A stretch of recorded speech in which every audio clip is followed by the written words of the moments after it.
Pris notamment dans les rythmes du quotidien, notre cerveau a du mal à distinguer l'urgence de l'importance. Soit on est sensible aux délais, soit aux enjeux, mais très rarement aux deux. Et bien sûr, d'autres facteurs peuvent entrer en ligne de compte, qui biaisent l'évaluation rationnelle du degré d'urgence, d'importance de la tâche, tels que: est-on motivé pour faire cette tâche? Qui nous l'a demandé? Et quelle relation on entretient avec cette personne? La tâche est-elle simple ou difficile? Est-elle rapide ou lente? Est-ce qu'on l'aime ou on l'aime pas, etc., etc.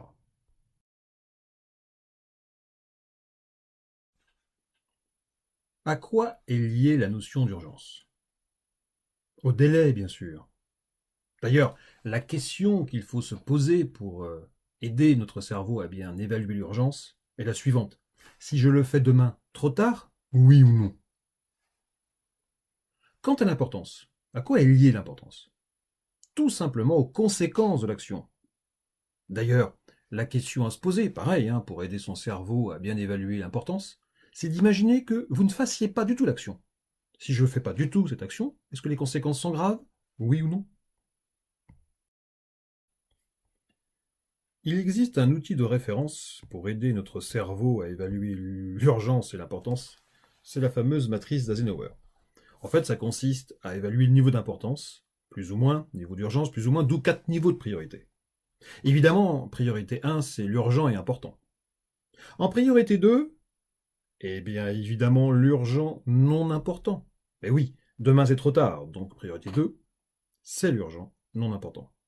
En 3, c'est le non urgent important, qu'on va planifier au bon moment, comme ça on est sûr de ne pas l'oublier.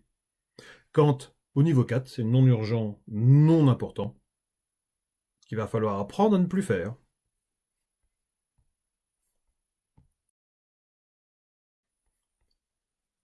Comment utiliser la matrice d'Eisenhower?